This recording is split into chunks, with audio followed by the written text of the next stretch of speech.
Here are some suggestions of do's and don'ts for putting together a yoga playlist. Do the work. Do the work on your music. Do the work on your classes, on your students. Yeah, you'll always have new students and people that you don't know in your classes, but in a universal general sense, you want to know who you're teaching again and the setting and the atmosphere that you're going to be in. You know, even if your playlist is longer than an hour, you know, something might change when you walk into that class, and it's your job to see it right away. It's your job to feel the energy and to know how to begin your class or what to talk about in class and what kind of songs to play in class. And so I think that's a do. Do listen and learn your lyrics. Do the work on listening to your songs, learning your lyrics, and listening to the order of your songs and going through your own practice at home and going through your own flow and feeling what it does to you when you're there. And then that way you can take it into your classes and feel confident to play whatever you're gonna play or to talk about whatever you're gonna talk about. Do you get to know your students? A lot of the time, especially when you start teaching the same class every week after a year, you'll find out the same people will come to class, you know, for the most part.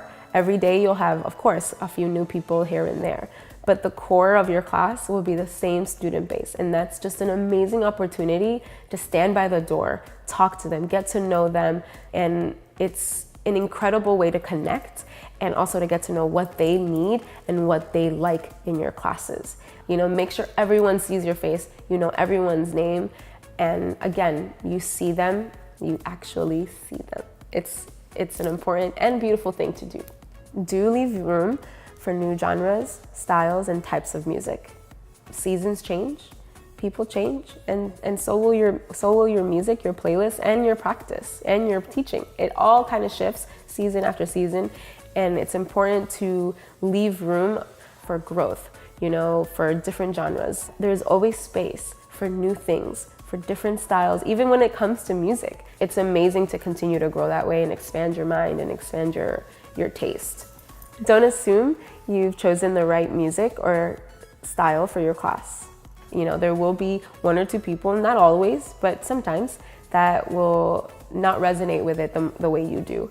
And so it's just, again, leave space for growth in that aspect. Don't resist constructive criticism, change, or growth. Try not to resist constructive criticism, feedback from different teachers or from the studio owner or from even students. Students will be the first ones to tell you honest opinions, and for the most part, they'll be loving and positive, but there will be a few that will be super open with you and tell you, hey, listen, I didn't feel good with what you said or with what you played. And so you as a teacher, it's important not to take it personal and to be open to that criticism and not react in a negative way.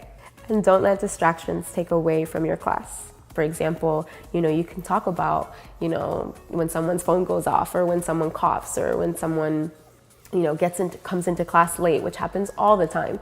Let it be a meditation. This is life. This is yoga. You know, yoga just doesn't exist on your mat. It exists in the whole world that's around you. You're never going to be alone in this world. You know, there's going to be things going on everywhere you look. Invite whatever can be a distraction, turn it into a meditation, turn it into a learning curve for your class. My phone went off a few days ago in class, and I turned it into a joke, and they all laughed. And, you know, it happens. Mistakes happen all the time, but it's not really a mistake. It's just a learning curve. It's just another way to teach.